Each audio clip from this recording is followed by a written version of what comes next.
If you don't sacrifice what you want becomes the sacrifice. अगर आप त्याग नहीं करेंगे किसके लिए, उस गोल, उस चीज के लिए जो आपको चाहिए, तो जो आपको चाहिए आपको वो त्यागना पड़ेगा।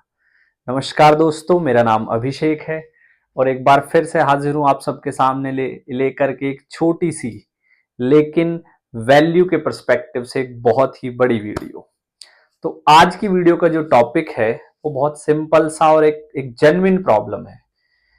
अब चाहे इसे लैक ऑफ गुड टीचिंग कह लीजिए या लैक ऑफ गुड अंडरस्टैंडिंग कह लीजिए या अनेबल टू एक्सप्लेन कह लीजिए, बट बच्चे बहुत स्ट्रगल करते हैं in the numericals of physics. तो सबसे पहली बात, फिजिक्स जो इतना ज्यादा मुश्किल बताया जाता है उतना मुश्किल नहीं है। ऐसा मैं मास्टर्स फिजिक्स में करने के बाद बात कर रहा हूं, कोई ऐसे हवा में बात नहीं कर रहा हूं। दूसरी बात, फिजिक्स के अंदर जो न्यूमेरिकल्स हैं जिसमें बच्चों को बहुत प्रॉब्लम आती है, उनको किस तरीके से समझना चाहिए, किस तरीके से टैकल करना चाहिए, वो हम देखेंगे।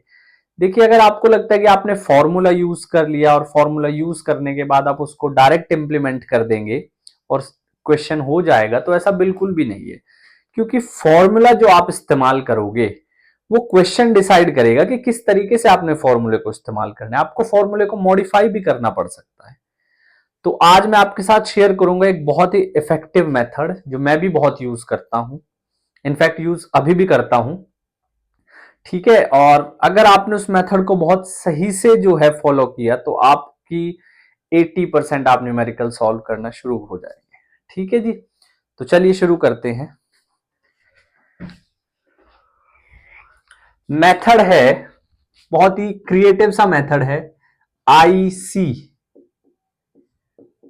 किसी भी न्यूमेरिकल को सॉल्व करने के लिए 4 स्टेप्स हैं। IC, I is acronym for identify. Identify, आपको पैरामीटर को आइडेंटिफाई करना, अपने क्वेश्चन में पहचानना, कैलकुलेट क्या करना है।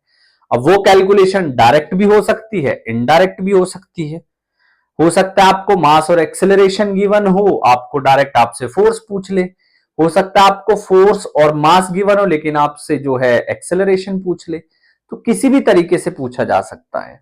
So first step is identify, second setup. अब ये स्टेप बहुत क्रूशियल हो जाता है क्योंकि इस स्टेप में आपको वो फॉर्मूला ढूंढना होता है जिसका आप यूज करोगे। सिंगल फॉर्मूला भी हो सकता है या बहुत सारे फॉर्मूलाज भी हो सकते हैं, वो आपको ढूंढना पड़ता है। Third is execute. क्या वो फॉर्मूला सिंगल है या उस फॉर्मूले के अंदर फॉर्मूला है जिसको आपको समझना है, देखना है। That comes in this execute. And at last put all the values. Evaluate. Evaluate, ठीक है। तो ये 4 स्टेप्स हैं। अब I have seen so many students कि वो ना शॉर्ट में न्यूमेरिकल को सॉल्व करने की कोशिश करते हैं। ऐसा आप कर सकते हैं, बट कब, जब आपकी ग्रिप सब्जेक्ट के ऊपर अच्छी है।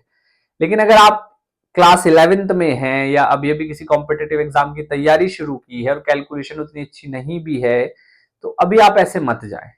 प्रॉपर एक फॉर्मेट में कुछ टाइम के लिए प्रैक्टिस करें। सबसे पहले आइडेंटिफाई में आपको 2 स्टेप जरूर। नंबर 1, आपको गिवन क्या क्या है क्वेश्चन के अंदर, और नंबर 2, आपने फाइंड क्या करना है। ये सेटअप में आप जाओगे, फॉर्मूला यूज्ड, कौन सा फॉर्मूला यूज करना है। तो इन ये पहले 2 स्टेप बहुत इंपॉर्टेंट है।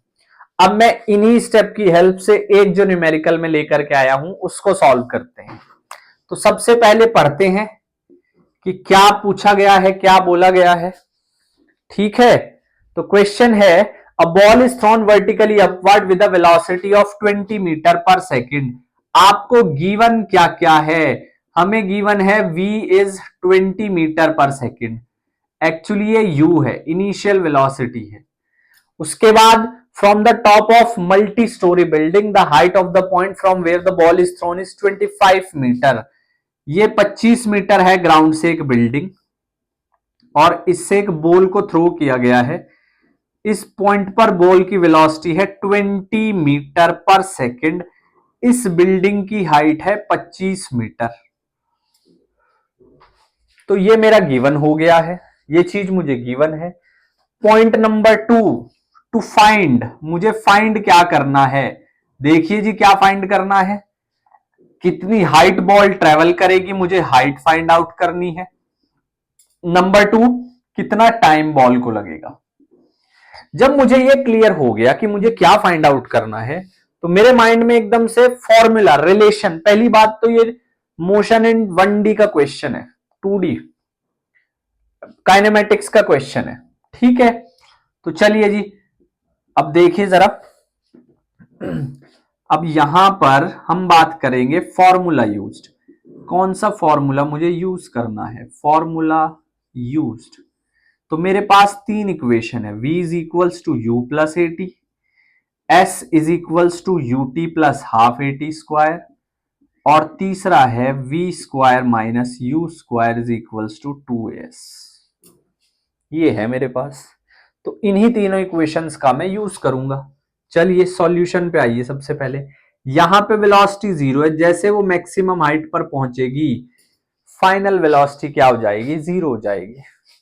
सब कुछ क्लियर हो गया है, बस अब इन्हीं के साथ खेलना है। तो देखिए न्यूमेरिकल कितना आसान हो जाता है। फाइनल वेलोसिटी 0 है, u तुम्हारे पास है, हमें कैलकुलेट क्या करना है? h। तो कौन सा फॉर्मूला यूज करूंगा? यही तो यूज करूंगा।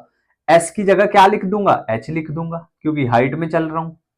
तो ये मेरे पास आ जाएगा minus u square equals to, ऊपर की तरफ मूवमेंट हो रहा है तो a की जगह माइनस जी, तो h कितना आ गया? You square by 2g। तो u आपके पास कितना है? 20, यू स्क्वायर 40, g को 10 लिख लो, 20, 20 मीटर। ये देखिए कितना इजी हो गया क्वेश्चन। 20 मीटर की हाइट वो और ट्रेवल करेगा, ठीक है। दूसरी बात, अब मुझे टाइम निकालना है। ये 25 है, ऊपर 20 गया है, तो टोटल कितना हो गया? 45।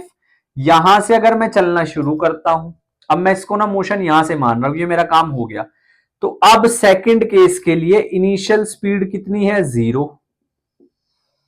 हाइट कितनी है? 45।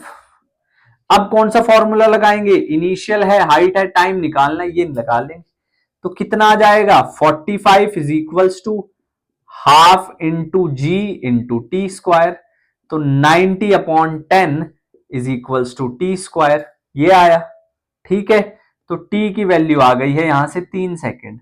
लेकिन अगर आप क्वेश्चन को ध्यान से पढ़ोगे, how long will it be before the ball hit the ground, मैंने यहां से यहां तक का तो डिस्टेंस निकाल लिया, मुझे ये भी तो चाहिए ना, यहां से यहां तक कितना, ये भी तो ऐड करना पड़ेगा। उसके लिए मैं पहली इक्वेशन यूज करूंगा। तो पहली इक्वेशन में वेलोसिटी, ये इनिशियल है, ये फाइनल है, ये 0 हो गई है। u कितना आ जाएगा? 20 माइनस जी इंटू टी, तो t कितना आ गया? 20/g यानी कि 10, 2 सेकेंड। तो टोटल टाइम कितना आ जाएगा? इसको t1 बोल दो, इसको t2, t आ जाएगा 5 सेकेंड। t की वैल्यू आपके पास कितना आ जाएगी? 5 सेकेंड। तो ये देखिए किस तरीके से हम न्यूमेरिकल सॉल्व करते हैं। आप भी इसी मेथड को यूज करें, थोड़ा पेशेंस रखें, क्योंकि जब आप एक सेल्फ बिलीफ के साथ काम करना शुरू करते हैं, है ना, तो स्टार्टिंग में थोड़ा सा जो रेजिस्टेंस है वो आता है, क्योंकि पुरानी आदतें टूटती हैं, पुराने बिलीफ टूटते हैं।